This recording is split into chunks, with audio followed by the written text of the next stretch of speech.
15 अगस्त 1947 एक बहुत बड़ा दिन है। यह इंडिया की लंबी कहानी का सबसे इंपॉर्टेंट दिन है। इस दिन इंडिया आजाद हुआ। ब्रिटिश रूलर्स हमारी जमीन छोड़कर चले गए। बहुत सालों तक उन्होंने इंडिया पर राज किया था। अब उनका राज खत्म हो गया था। इंडिया एक नया फ्री कंट्री था। यह सभी इंडियंस की जीत थी। सबके लिए एक नया चैप्टर शुरू हो रहा था। यह बहुत बड़े बदलाव का टाइम था। यह फ्रीडम बिल्कुल आसानी से नहीं मिली। बहुत से बहादुर लोगों ने इसके लिए लड़ाई लड़ी। उन्होंने बहुत लंबे सालों तक स्ट्रगल किया। हजारों लाखों ने अपनी जान दी। उन्होंने हमारे लिए एक आजाद इंडिया का सपना देखा था। उनका सैक्रिफाइस सच में महान था। हमें उन्हें हमेशा याद रखना चाहिए। उनकी करेज ने रास्ता बनाया। उनके एफर्ट से यह हिस्टोरिक डे आया। उनकी स्पिरिट नए आजाद नेशन में जिंदा रही। आजाद इंडिया का आइडिया एक पावरफुल ड्रीम था। यह मिलियंस लोगों के हार्ट्स में बसता था। लोग बेहतर जिंदगी की उम्मीद करते थे। वो फेयरनेस और जस्टिस चाहते थे। वो अपना फ्यूचर खुद बनाना चाहते थे। इस फ्रीडम का मतलब था एक न्यू स्टार्ट। यह इंडिया को स्ट्रांग बनाने का चांस था। हवा में एक अजीब सी एंटिसिपेशन थी। सब लोग ब्राइट आइज से आगे देख रहे थे। एक बड़ी एक्सपेक्टेशन की भावना पूरे लैंड में फैल गई थी। तो यह दिन एक टर्निंग पॉइंट था। एक बहुत पुराना नेशन फिर से यंग हो गया था। यह बहुत से लोगों के लिए एक फ्रेश स्टार्ट था। आगे का जर्नी लंबा था। बहुत से चैलेंजेस का सामना करना था, लेकिन बहुत होप भी थी। लोग इस न्यू पाथ के लिए तैयार थे। वो इस मोमेंट के वजन को समझते थे। इंडिया वर्ल्ड स्टेज पर प्राउड खड़ा था। एक नई डेस्टिनी लिखे जाने का इंतजार कर रही थी। फ्रीडम से पहले की रात स्पेशल थी। वो 14 अगस्त की रात थी। हर तरफ एक्साइटमेंट का माहौल था। लोग जागते रहे, वेटिंग। वो क्लॉक के 12 बजने का इंतजार कर रहे थे। वही मोमेंट ऑफ चेंज था। हवा में क्वाइट एनर्जी गूंज रही थी। पुरानी जंजीरें टूटने वाली थी। एक न्यू एरा शुरू होने वाला था। हार्ट्स एंटिसिपेशन में तेज धड़क रहे थे। मिडनाइट में इंडिया फ्री हो गया। एक न्यू नेशन उसी वक्त पैदा हुआ। यह बहुत इमोशनल टाइम था। कुछ लोग प्योर जॉय से रो पड़े। कुछ लोगों को डीप सेंस ऑफ रिलीफ महसूस हुआ। लंबा इंतजार आखिर खत्म हो गया था। ब्रिटिश रूल ऑफिशियली एंड हो गया था।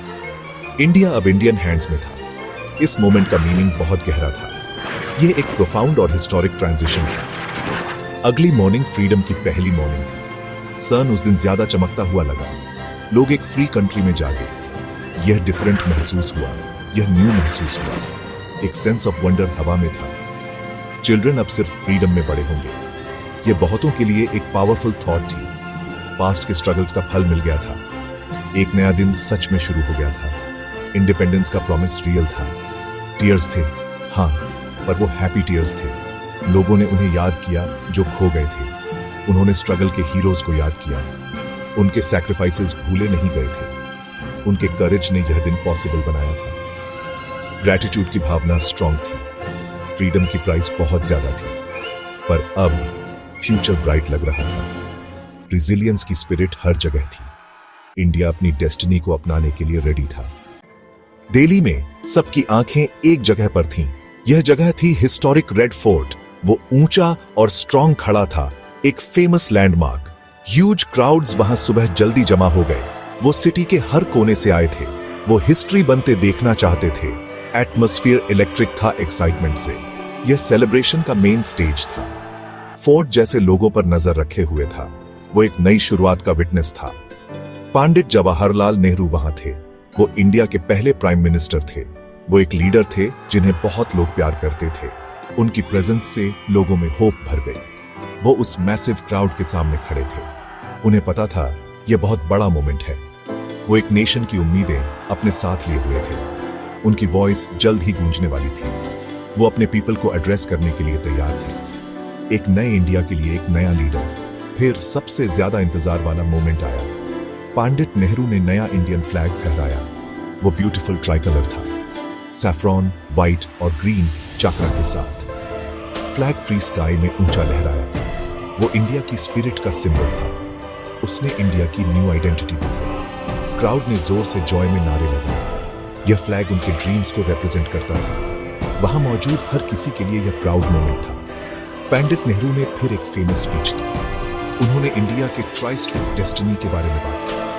उन्होंने इंडिया के फ्यूचर के बारे में बात की। उनके शब्द इंस्पिरेशन से भरे थे। उन्होंने लोगों से नेशन को बिल्ड करने का आह्वान किया। उन्होंने यूनिटी और हार्ड वर्क की बात की। उनका विजन एक स्ट्रॉन्ग प्रॉस्परस इंडिया का था। क्राउड ने बहुत अटेंशन से सुना।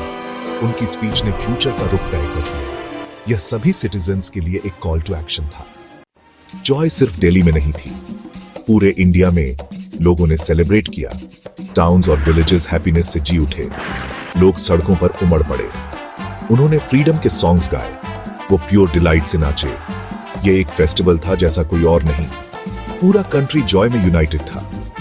डिफरेंसेस कुछ देर के लिए भुला दिए गए थे। फ्रीडम की स्पिरिट ने सबको कनेक्ट कर दिया था। सबके साथ स्वीट्स बांटी गई। स्ट्रेंजर्स एक दूसरे से फ्रेंड्स की तरह मिले। होम्स को लाइट्स और फ्लैग से डेकोरेट किया गया था। हवा में हंसी की आवाज गूंज रही थी। लोगों को बहुत प्राइड महसूस हुआ। वो अब एक फ्री कंट्री के सिटीजन्स थे। यह फीलिंग न्यू और वंडरफुल थी। लंबी डार्क नाइट खत्म हो गई थी। आखिर एक ब्राइट मॉर्निंग आ ही गई थी। सेलिब्रेशंस इस डीप हैप्पीनेस को दिखा रहे थे। फ्रीडम के साथ बहुत सी बिग होप्स थी। लोगों ने एक बेटर टुमारो का सपना देखा। उन्होंने प्रोग्रेस और डेवलपमेंट की उम्मीद की। वो पॉवर्टी का अंत चाहते थे। वो सभी चिल्ड्रन के लिए एजुकेशन चाहते थे। वो इक्वालिटी और फेयरनेस चाहते थे। ये एक फ्री नेशन के ड्रीम्स थे। फ्यूचर पॉसिबिलिटीज से भरा लग रहा था। होप की एनर्जी बहुत स्ट्रांग थी। लोगों को बिलीव था कि वो कुछ भी अचीव कर सकते हैं। लेकिन फ्रीडम सिर्फ सेलिब्रेशंस के बारे में नहीं थी। इसके साथ नई रिस्पॉन्सिबिलिटीज भी आई। एक न्यू नेशन बनाना एक बिग टास्क था। इसके लिए सबको मिलकर काम करने की जरूरत थी। हर सिटीजन का एक पार्ट टू प्ले था। आगे बहुत से चैलेंजेस थे, लेकिन इंडिया उनका सामना करने के लिए रेडी था। फ्रीडम का मतलब था अपनी डेस्टिनी खुद शेप करने का चांस। यही इंडिपेंडेंस का ट्रू मीनिंग था। नेशन बिल्डिंग का एक नया जर्नी शुरू हो चुका था।